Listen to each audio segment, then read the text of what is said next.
Bonjour à tous et bienvenue à ce nouvel épisode d'Horreur Critique. Dans celui-ci, je termine l'une des sagas les plus prolifiques du cinéma d'horreur, celle des Griffes de la Nuit.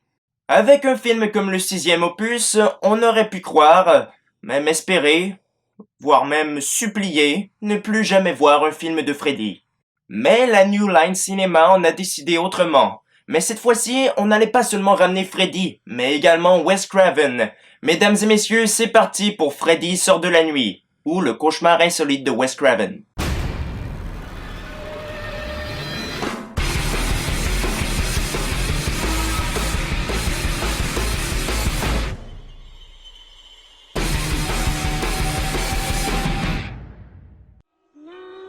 Un nouveau film de Freddy est en route. Le scénario toujours en cours d'écriture, Wes Craven demande aux acteurs du premier film de reprendre leur rôle, soit Heather Langenkamp, John Saxon et Robert Englund.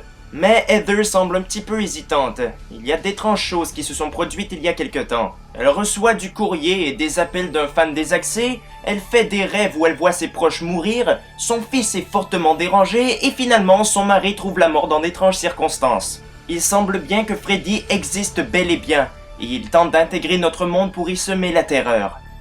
Bon, on dira ce qu'on voudra, mais le script est assez original. L'intrigue est plus axée sur le mystère que sur les meurtres. On voit bien sûr le changement d'époque et l'abandon du slasher. On sent aussi une petite pointe d'humour qui nous indiquerait que le film ne se prend pas trop au sérieux. Ça pourrait être un bon gros délire à regarder entre potes. À condition d'être bien écrit.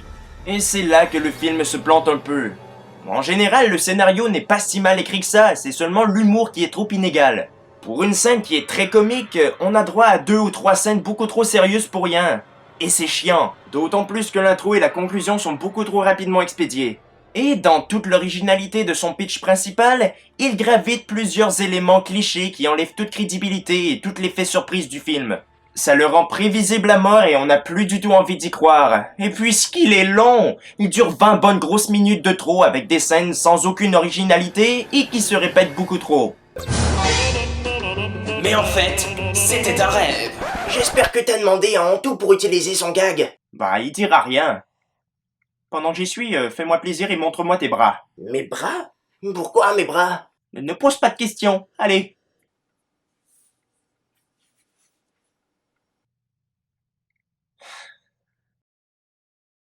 Wes Craven, le réalisateur du tout premier opus, revient pour réaliser l'ultime volet de la franchise.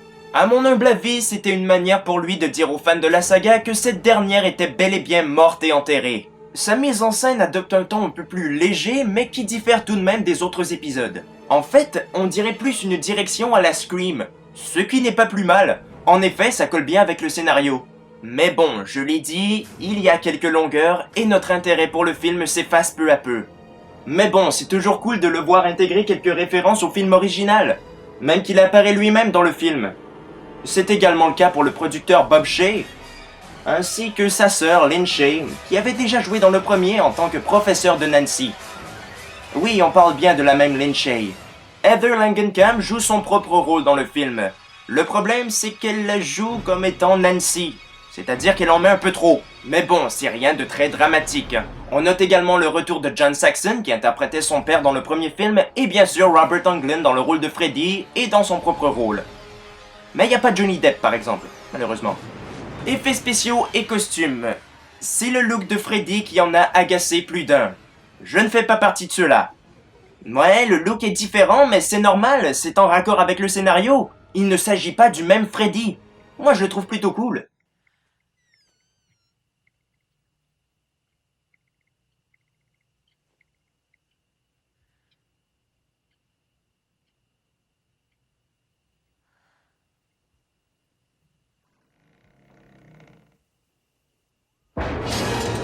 Je t'ai manqué.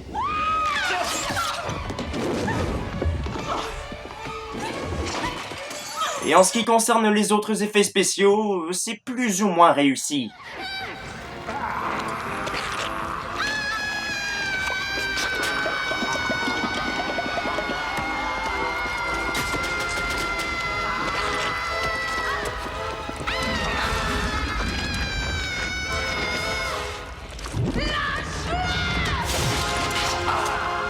Même s'il est loin d'être un excellent film, Freddy sort de la nuit fait une très bonne fin à la franchise, en tout cas c'est mieux que le 6e volet, ça c'est sûr. Bien sûr, il a quelques défauts qui se laissent remarquer, mais il a également des qualités qu'on a tendance à oublier. Je lui donne un 6 sur 10. Alors n'hésitez pas à lui redonner sa chance. Cet épisode d'Horreur Critique est à présent terminé, j'espère de tout cœur qu'il vous aura plu. Ne manquez pas les prochains, laissez des commentaires puis abonnez-vous à la chaîne. Salut!